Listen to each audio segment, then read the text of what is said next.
자, 이제 미국 증시 마감 상황 바로 넘어가 보도록 하겠습니다. 하락을 했죠, 미국 증시가요.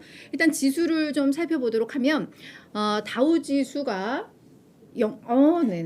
다우 지수가 0.42% 하락을 했습니다. 그리고 S&P 500도 0.6% 내렸고요. 나스닥 지수도 0.76% 하락을 했습니다. 오늘의 하락 배경 뭐 찾아보자고 한다면 뻔하죠. FOMC 회의가 있었는데 여기서 뭔가 우리가 만족스럽지 않은 내용이 나왔나 보다. 맞습니다. 네, 이 연준은 예정대로 기준금리를 50bp 인상을 했습니다. 그런데 완전 그냥 매파일색이었어요. 아니 그러니까 시장에서는 CPI 보고서도 예상보다 낮게 나오고 뭐 지금 이제 경기에 대한 우려들도 있고 해서 뭐 성명서 내용도 그렇고 뭐 우리 제롬 파월 연준 의장의 기자회견도 그렇고 그래도 시장에 도움될 만한 내용이 나오지 않을까? 뭐 이 연준 인사들 점도표 수정하기 위해서 막 힘들어하지 않을까? 뭐 저희 어제 그런 예상을 했었잖아요. 근데 확실히 뚜껑을 열어보니까 웬걸 완벽한 매파였습니다. 그 내용들 지금부터 좀 살펴보도록 할 텐데요. 자, 말씀대로 기준금리는 4.25에서 4.5%로 50bp 인상을 했습니다. 하지만 이 금리 자체는 15년 내 최고치입니다. 지금 뭐 워낙에 좀 높아지고 있죠. 근데 의미가 있다면 지금 4회 연속 75bp, 그러니까 자이언트 스텝을 밟았다가 이걸 이제 중단을 했다라는 점. 이제 빅 스텝으로 그래도 톤 다운을 했다라는 점은 우리가 예상했던 바고 그대로 진행은 된 거는 의미가 있습니다. 자, 그런데 매파일색이라고 말씀을 드렸었는데요. 일단 그 성명서 내용을 보면 시장에서는 기준금리 목표 범위의 지속적 증가가 적절할 것이다라는 여기에서 이 지속적 증가라는 말, 지속적 인상이겠죠. 이 말이 좀 빠지지 않을까? 바뀌지 않을까의 기대감이 꽤 많았었거든요. 근데 이 문구가 그대로 유지가 됐습니다. 지속적으로 인상을 할 수 있다는 것을 계속해서 신호를 보내고 있다는 거고요. 자, 두 번째, 내년 기준금리 중앙값이 5.1%로 시장이 예상했던 것보다 조금 더 높게 나왔습니다. 그러니까 이 오른쪽에 있는 우리 점도표를 좀 보도록 할게요. 요거를 제가 확대를 한번 해보겠습니다. 자, 샥.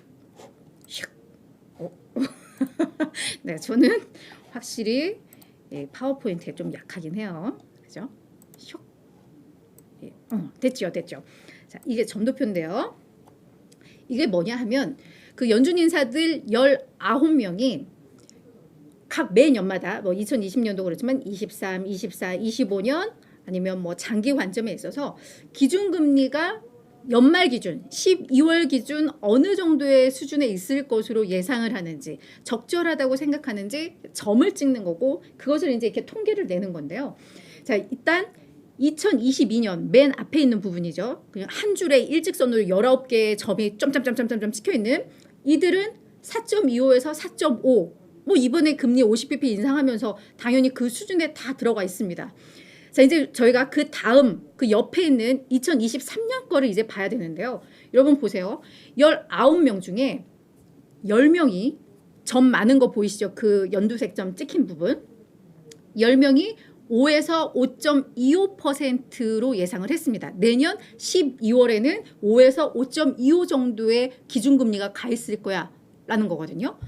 그러니까 이 중간값으로 이제 5.1이 되니까 생각보다 높았던 거죠. 근데 이게 다가 아니라 그 중에 7명은 오히려 5.25에서 5.75까지도 찍어놨어요. 그래서 5% 미만이 될 것이라고 한 사람은 연준은 19명 중에 2명에 그칩니다. 우리가 물가 보고서들이 물가 지표들이 최근에 그래도 조금씩 안정을 찾으면서 이 연준 안에서는 위원들 간에 뭐 매파도 있을 것이고 비둘기파도 있을 것이고 그래서 이 금리를 어떻게 해야 될까 내년에 인하하는 게 맞지 않겠냐 뭐 이런 논의들이 활발하게 이루어질 거야 다양한 의견들이 나올 거야 라고 우리가 예상을 했었잖아요. 아무도 내년에 인하될 것이라고 본 사람 찍은 사람은 아무도 없다라는 거예요. 그러니까 이게 뭐야? 그럼 연준 인사 19명이 다 같이 매파로 똘똘 뭉쳐있구나라는 생각을 하게 되는 거죠. 그렇게 되면서 이 점도표 자체도 상당히 매파성을 띠고 있는 부분이었다. 라는 겁니다.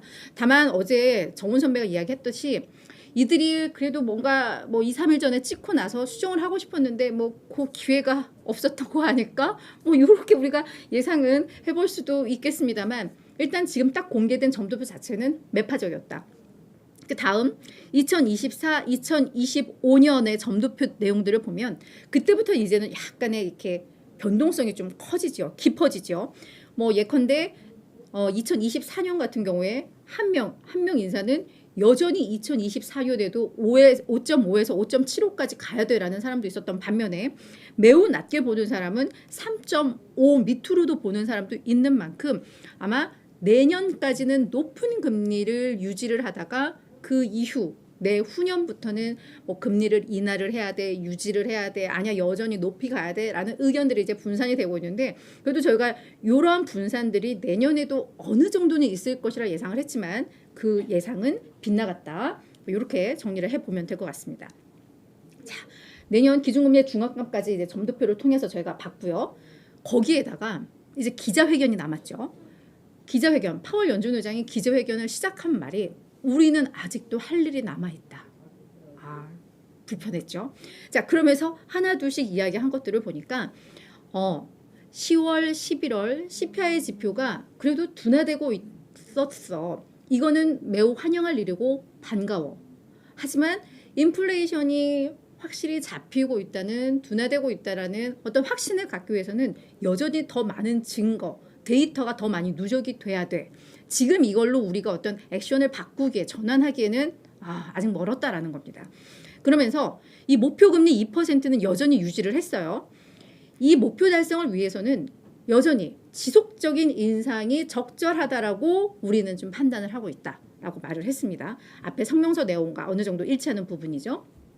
그러면서 앞으로는 얼마나 빨리 금리를 막 올리느냐, 50bp, 75bp 이 속도보다는 최종 금리를 어느 정도까지 보느냐, 그 높은 수준의 금리를 어느 정도 오랫동안 유지를 하느냐, 그걸 봐라라는 겁니다. 그러니까 시장에서 처음에 75bp에서 50bp로 인상폭이 둔화될 때 그걸 막 호재로 받아들였고, 자 2월에 25bp 인상, 내년 2월에 25bp 인상할까, 뭐 50bp 인상할까 이런 거에 대해서 많이들 궁금해하고 있는데 그 폭, 이런 속도가 중요한 게 아니라 최종 우리가 어디까지 갈 것이고 얼마나 갈지를 봐라라는 거니까 지금 그 점도표 내용을 보면 상당히 매파구나라는 게 또 해석이 되는 부분이죠.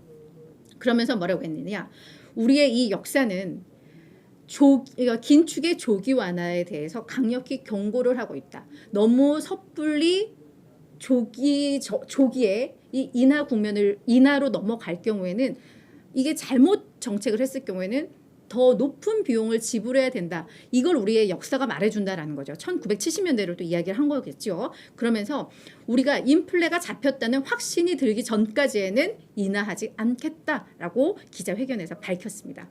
그러니까 뭐 지금 말씀드렸듯이 금리 자체는 시장의 예상대로 갔습니다만 성명서도 매파적이었고 점도표도 매파적이었고 기자회견도 매파적이었다. 균형을 찾기 위해 그래도 시장에서 너무 악재로 받아들일까 봐 어느 정도 균형을 받아주는 부분이 있었어야 되는데 그게 없이 그냥 매파 일색이었다라고 보시면 될 것 같습니다.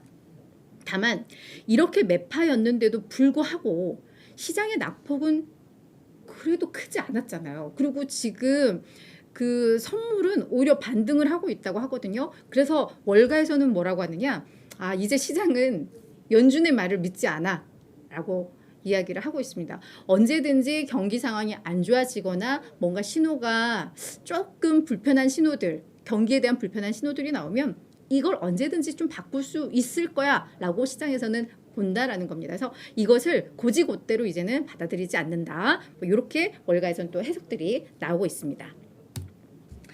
자, 이제 FOMC에 대한 내용 여기까지 좀 봤고, 그래서 오늘 시장이 밀렸구나 이해를 하셨으면 될 것 같고요.